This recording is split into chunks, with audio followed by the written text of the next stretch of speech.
Basically, the general definition you'll hear of parkour is that it's moving through an environment the quickest, most efficient way possible while staying safe.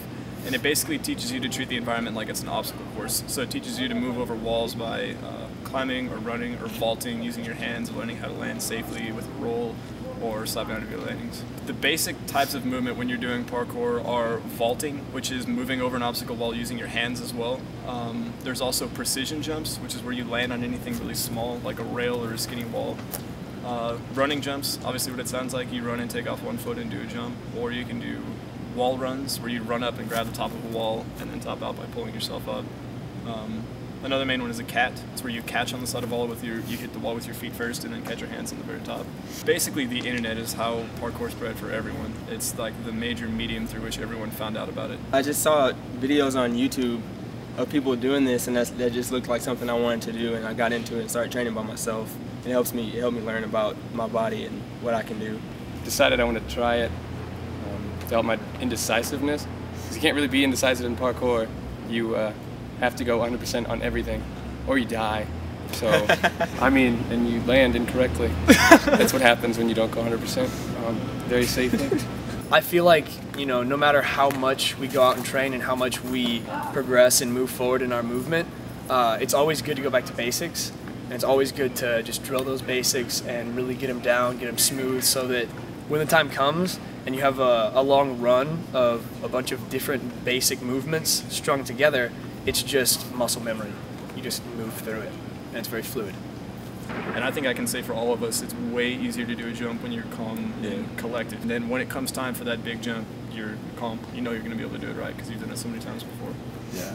Another thing is you want to warm up your joints. Yes. But, you know, as with any athletic endeavor, you want to just stretch, warm up your joints, make sure that you're loose.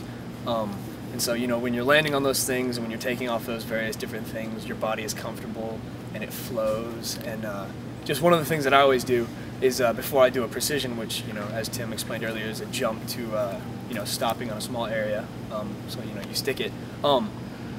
I always like to warm up my ankles, just because, you know, if you come at it at a weird angle, if you're stiff, you can, you know, kind of jar yourself or something like that. So it's always just good to warm up. The diving monkeys that we had earlier, which look like a variation of a push-up, are great for warming up your shoulders, your chest, and your arms, elbows, everything like that, which is, you know, also helpful with vaulting. A lot of times when people see parkour on the internet or on videos, they think that there's not a lot of training involved. They think that it's just about going out and trying crazy stuff to do, and you just try flip or you go big or you go home. But actually, when you really take parkour seriously, it is all about progression and training. When people start, we have them start at the very basic level of fitness, just to get themselves strong and ready for concrete, because it's harder than any other, you know, surface that we work with, really. So you always start at a small level and progress slowly, so you're always ready for what you're going to do. If you practice smart, it's actually a really safe activity to do. When we're practicing parkour and we're doing the training and the drills and the progression, a lot of what we do is conditioning-based stuff. So it's a lot of working out, but in a parkour-specific sort of way. Basically, backwards bear crawls upstairs, and that's an exceedingly good workout for parkour because it's using all the muscles that you use in your vaults. You're using your shoulders, your triceps. A lot of times we'll do that all throughout our practices and the warm-ups and the conditioning towards the end, just because it's always useful. We want to make sure that we're safe and preparing our bodies for what we're about to do. It's obviously a really intense activity. Well, we meet on Mondays and Wednesdays at 5 by the bottom of the stairs at LK. Anybody's welcome. It's just what I do. I just like to help the community and jump off it.